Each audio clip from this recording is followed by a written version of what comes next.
So another tragic event. We have another school shooting, which you've heard about, I'm sure, and I think I've already mentioned it in one of my videos. But I was going to go a little bit further in depth. More things have been released. It's confirmed now, which wasn't at the time of my last recording, that 4 are dead. We have many others that are wounded, and the suspect was a 14-year-old child. So a 14-year-old kid. What in the world possesses them to do something like this? Now, we do have safeguards in place. We have the FBI, we have tip lines, we have local police, and yet the FBI, who knew about this, the school who had received a call about this, still did nothing. Still, this was allowed to take place. Now, do we blame the firearm or do we blame the person? In days of old, we would blame the person who actually did this. That would be the 14-year-old kid, and we would have to ask ourselves, what leads a kid to do something like this? Well, we have to look first, I believe, at the mental health crisis in America. And it's a very serious mental health crisis. 1 in 10 kids, over 1 in 10 kids actually, are on psychotropic drugs of some sort. So this has to do with depression. It has to do with anxieties, all these things. We're doing stuff to rewire and remix the chemistry of these kids' minds. And at the same time, while they are suffering from depression and anxiety and all of this, we have social media, which is fueling not social connection, but social isolation. Because these kids simply see all the people around them living a perfect life when they look at their cell phone. But in reality, these people have normal lives just like these kids do, but they don't see that because they are disconnected. They are tapped in to ones and zeros running through their cell phone and not tapped into reality.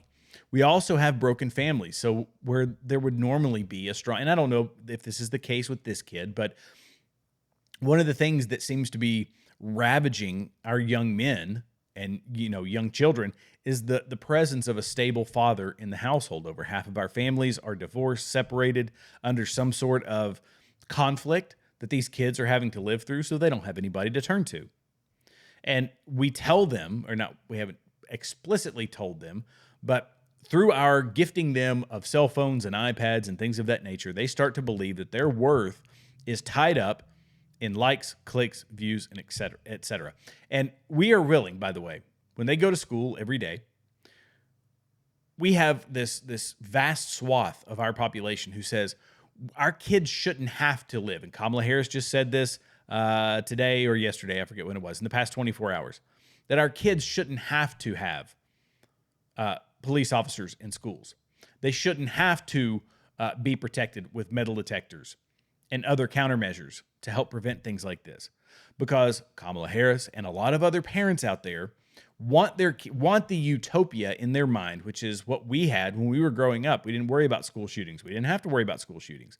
We do now, but they want that same utopia for their kids. And yet, because of the advent of social media, because of the mass drugging of our children, we now have to worry about something like this happening to our kids, and we are the responsible adults who have to take the appropriate measures to make sure that our kids are protected, because we will quickly protect our politicians. We will make sure that Capitol Hill is on lockdown, that they get their own entire police force. We'll do the same thing for the airport to make sure that we can fly safely to our Vegas weekends and our weekend getaways, or for work. We'll make sure that our sporting events where we go to have recreation and enjoy the gladiator displays put on by our overlords to keep us entertained, we will make sure that that is safe. But the schools where we house the most vulnerable 5 days a week over half of the year, for some reason, we think that we should create this utopia in our mind that does not exist. It's only in our heads. We should act that out in some sadistic way by preventing these schools from being protected. It makes zero sense because we are leaving the most defenseless among us unprotected, and that's our children. And, like I said, there's 20,000 laws on the books right now, from federal, state, local, 20,000 gun laws in the country. And I'm going to give you a quick rundown on some of these. So we have this started off in 1934. Right. So the NFA, 1934, started to collect taxes and some gun controls. This was after, it was prohibition type stuff. And the $200 tax was put in place. That's at a time, by the way, when people were getting $1,500 a year was the average salary. We had the Gun Control Act of 1938, which is where we started with federal firearms licenses. We had the Firearm Owners Protection Act in 1986, which expanded on the 1934 Act.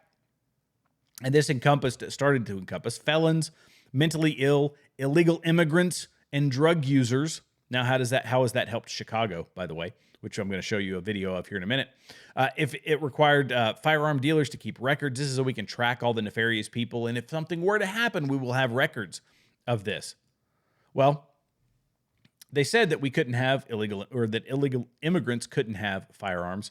How did that work? That happened in New York. Here's in Chicago.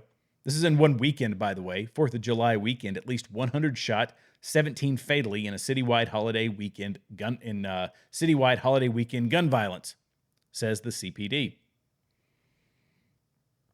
Now, at the same time, we started background checks in 1993, and I'm going to highlight this too because that was fairly recently. But we can look at the video that I've highlighted many times. This is in Aurora, Colorado. This happened just the other day. Illegal immigrants with firearms, with AR-15s, taking over entire apartment complexes. This is because, by their very nature, criminals don't care about laws. If you said, we got 400 to 500 million firearms in America, we're going to ban them all, everybody turn them in. Who is actually going to turn them in? Well, it's going to be the law-abiding citizens, the people that actually care about the law.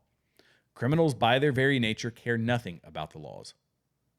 Therefore, the people that are left defenseless are the ones who care about law and order. Because, as I showed you in this video, the people in Colorado are armed.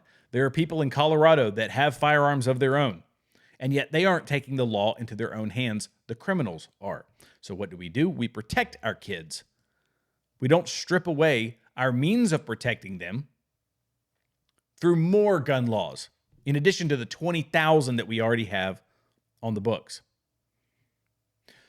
And if you think the FBI is going to do something, I will point you back to what I just showed you.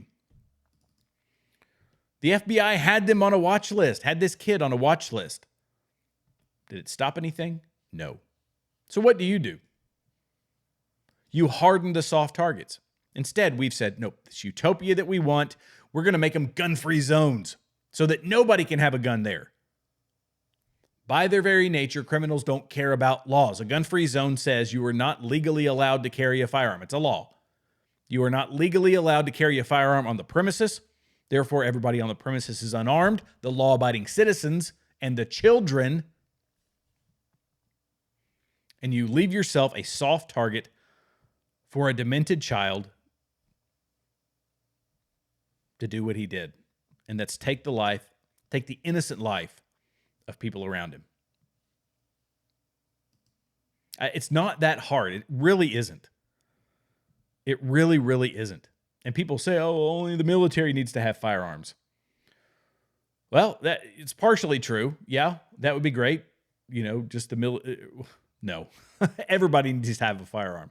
Because just because you're military doesn't necessarily mean that you're going to do everything just right with a firearm. But you deserve to have the right to protect yourself. Here's a commander, Navy commander. He took a ton of flack because he used improper form and all these things. Owning a firearm is a responsibility, 100%. It's up to you to be trained. And just because you're in the military doesn't mean you're well-trained. These are all the issues. The guy was shooting with a backwards scope, and the lens cap closed. His hand wasn't properly seated. He was shooting on fully auto. His buttstock wasn't properly seated. All the vet bros went nuts on this guy.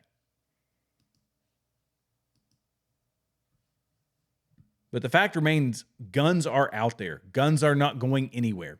If you try to remove them, you will remove them from the criminals. And you're going to hear people like David Hogg and the Krasenstein brothers, all these people, they're going to say, no, it's all about the guns. It's all about the guns. These are people with private security, by the way. These are people with millions of dollars. They're pumping into private security. They're walking around with armed security guards. Pay attention to where the information is coming from. Gun control has been tried since 1934. We're coming up on a century, people, with 20,000 laws on the books. How about we address the actual problem? mental health. That's our problem. Hardening these schools to make sure our kids are safe. That's our misgiving. That's on us. The people.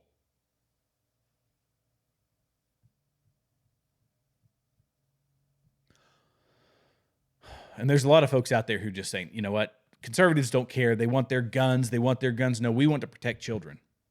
And we don't want to give up our right to self-preservation, because the children have to be protected, not just at the school, but in their homes. In that video I just showed you, with those illegal immigrants coming in and taking over that apartment building, where do you think that was happening? This people's homes here, folks. This is in Aurora, Colorado. It's coming to Chicago. We have certain responsibilities as adults. We can't abdicate this to other people anymore and say, oh, it's the guns' fault. Get rid of the guns. Get rid of the guns. The guns ain't going anywhere. Ever. You think these people care if we pass another law that says that they can't own a firearm other than the one that we passed 80 years ago?